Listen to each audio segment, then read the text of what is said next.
Okay, hi guys, I'm going to present about Quito. Well, as you may know, Quito is the capital of Ecuador, it's the second largest city in the country, and has about 2 million inhabitants. Quito is basically divided into two parts. The north and the south are the modern and post-colonial part, and we have the historical center. But we all live in Quito, but have you ever wondered how was life here in Quito during the colonial era? Well, talking about the colonial era, it's a really long time. So to talk about it, I had rather take a certain period of time or to talk about specific things that define how Quito was during this time. So I'm going to do the first. Well, first day of Quito, actually Quito was founded the 28th of August of 1534 in what's known today as Ribama. But then it was founded by Ben Alcázar here under the volcano Pichincha in 6th of December 1534. Interesting fact. Well, to determine how was life during the colonial era, I decided also to talk about population. I'm going to talk about population, religion, and how was Quito connected with the rest of the world. Well, population. When we talk about population, we have to talk about castas. And what castas mean? Well, I'm going to give you a little historical background. Castas were basically created when the Bourbon king of Spain ascended to the throne and started taxing everyone in the Americas. And by taxing with stronger taxes designed specifically for Native Americans. With this, a lot of Native Americans decided to go outside this specific race type or stereotype by mixing with other races and trying to fake their identity to go to being called mestizos so that they will not have to pay so many taxes.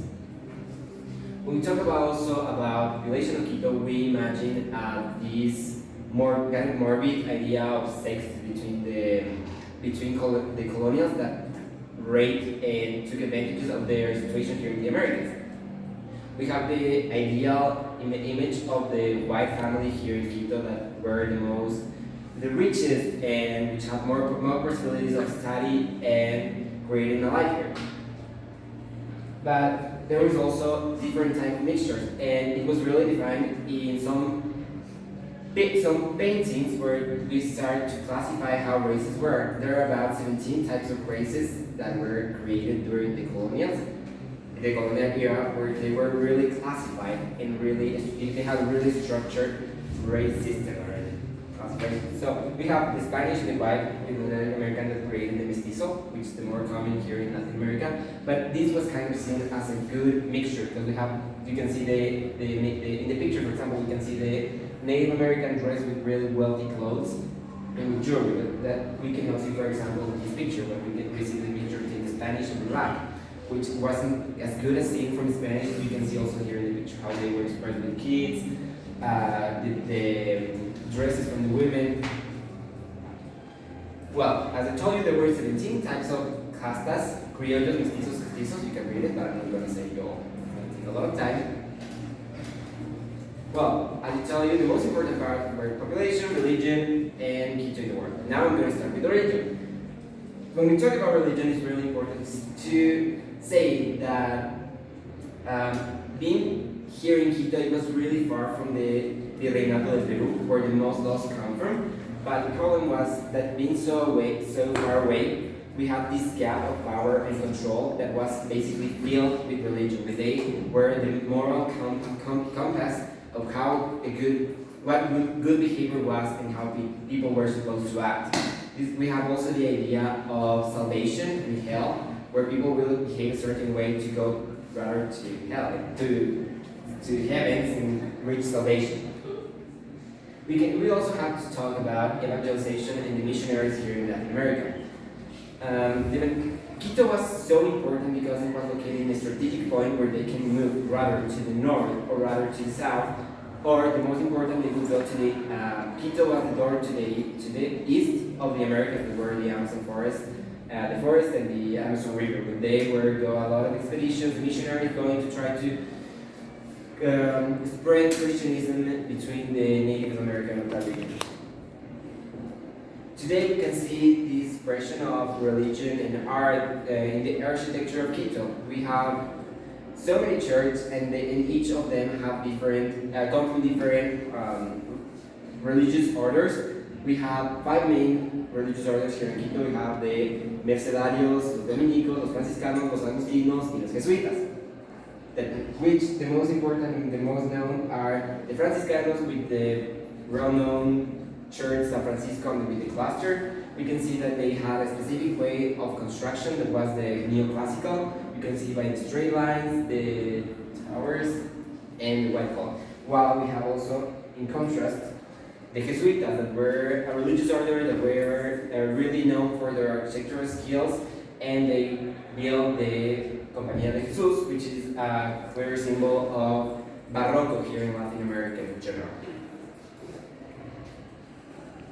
Where? Quito in the world. When we think about Quito, we also have to know that Quito was mainly influenced by Spain and the rest of Europe, but we cannot also center that Quito was away from the rest of the world. We have proofs that Quito had strong relationships mainly with Asia through other countries that I'm going to explain further.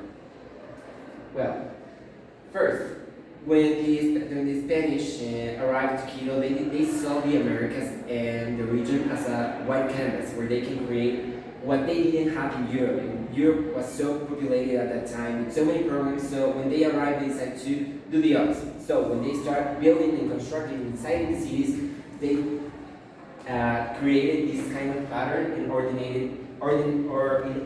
to better distribute the city. For example, we have the center of the plaza and the church around, and it will spread that way in basically linear ways. So that is really different from what we have in Europe, where we have these in the medieval places with a lot of curves and well, we can also talk about the relationship, as I told you, the relationship between the Americas and Asia.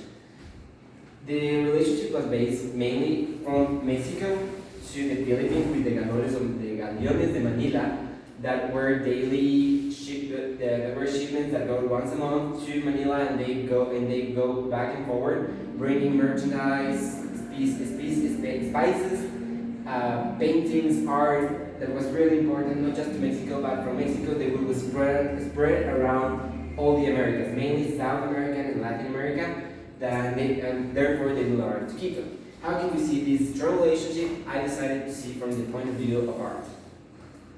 Well, we have a lot of examples how the Asian culture were expressed here in the Americas. We can see, for example, this China dish that had the Spanish crest of a powerful family here in Quito with the patterns and the colors of what's known as a really famous Chinese ceramics or porcelain. We have also desks that were used with a lot of Asian materials, for example, the naka shell that were used to decorate mainly of objects of high classes that were bought by the high class of Quito. And that's all, thank you.